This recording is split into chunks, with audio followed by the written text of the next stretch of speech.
Hello friends, welcome. In today's video, I'll be discussing the port state control and the most important questions that are asked related to it. Like, what is the need of port state control? Is port state control recommended or mandatory? And what regulation says that? Types of inspection, various deficiency codes and their meaning. So let's get started. Assembly Resolution 1119, Session 30, Procedure for the Port State Control 2017 clearly explains everything that you need to know about the port state control. To understand the need of port state control, it's important to realize that flag state administration is responsible, that each vessel flying its flag is responsible, that it complies with all the various conventions and their requirements. So, in introduction section itself, the resolution clearly explains that it may be difficult for administration to exercise full and continuous control over some ships entitled to fly the flag of its state. For instance, those ships who do not regularly call at a port of flag state. The problem can be and has been partly overcome by appointing inspectors at various foreign ports and or authorizing recognized organization to act on behalf of the flag state administration. Thus, the following control procedures should be regarded as complementary to national measures taken by administration of flag states in their country and abroad and are intended to provide assistance to the flag state administration in securing compliance. Basically, flag state cannot be everywhere, thus port state control is a help to it. Now let's get to the next point, which is understanding whether port state control is recommended or mandatory practice. And where is it mentioned? So in the Assembly Resolution 1119, it clearly says that Regulation 19 of Chapter 1, Regulation 6.2 of Chapter 9, Regulation 4 of Chapter 11, Regulation 9 of Chapter 11 Part 2 of SOLAS 1974 as modified by SOLAS Protocol 1988. Then further to it, Article 21 of Load Line, Regulation 11 of Annex 1, Regulation 16.9 of Annex 2, Regulation 8 of Annex 3, Regulation 13 of Annex 4, Regulation 8 of Annex 5, and Regulation 10 of Annex 6 of MARPOL, and Article 10 of STCW, Article 12 of Tonnage 1969, Article 11 for AFS 2001, Article 9 for the Ballast Water Management Convention provide for the control procedures to be followed by a party to a relevant convention with regard to foreign ships visiting their ports. The authorities of port states should make effective use of these provisions for the purpose of identifying deficiencies, if any, in such ship may render them substandard and ensuring that remedial measures are taken. There is a counter question in this regard sometimes. Let's say there is a flag administration which has not ratified any of these conventions. Is Port State Control going to inspect their ship?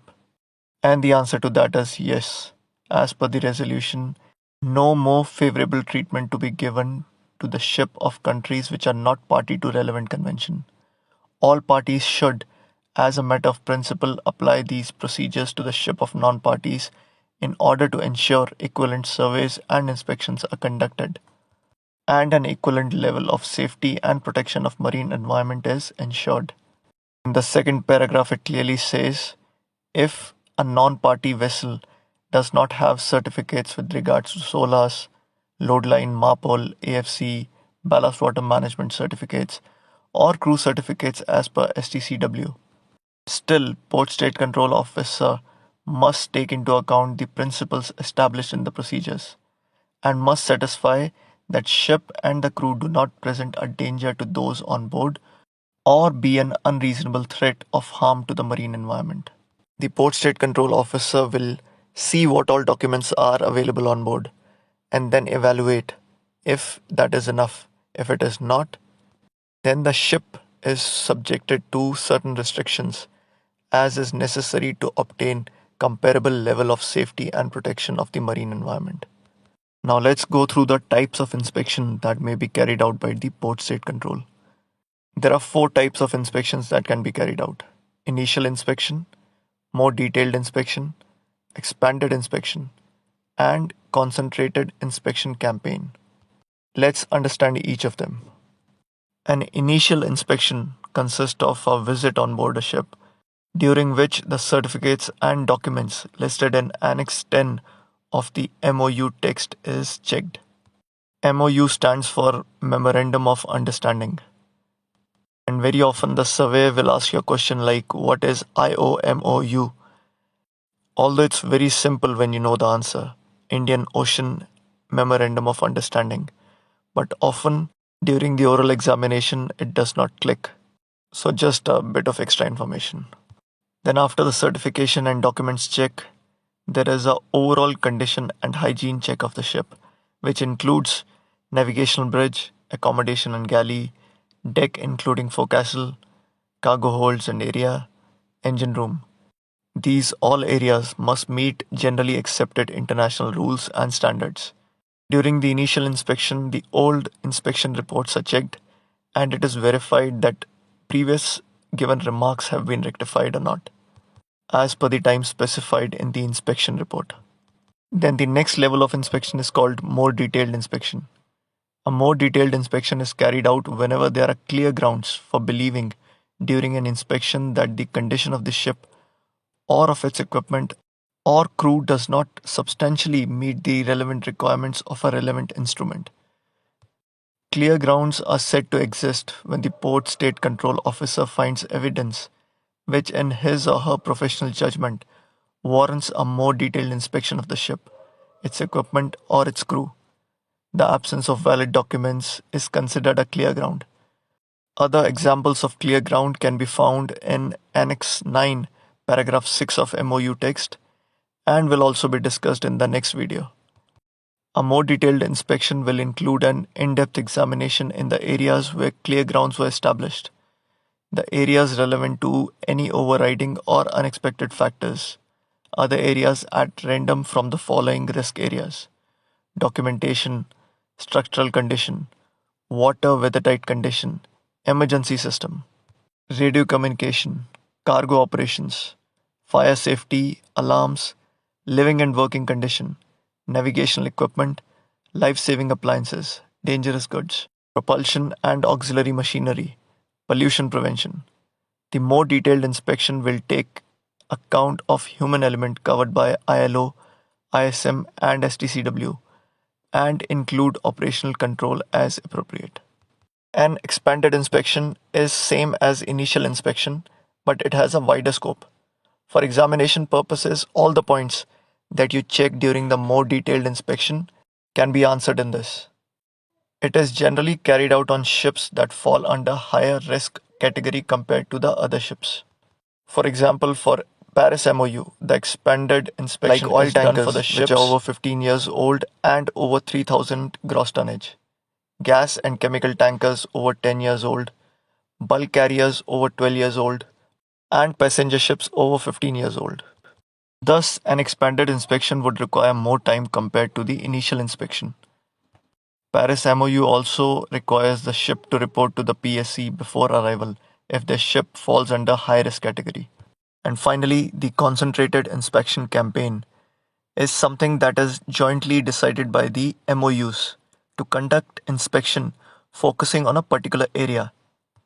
This area could be something random or when a new requirement has entered into force to ensure that it is being complied with, they may choose this as the topic of concentrated inspection campaign.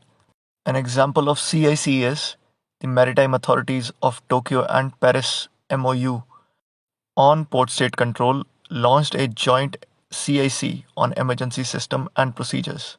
And this particular CIC was held from 1st September 2019 to 30th November 2019. And normally CICs are held for 3 months in a year. Let's now briefly discuss the various PSC deficiency action codes. Here is a list of code. Code 10 stands for deficiency rectified. Code 15, rectify deficiency at the next port.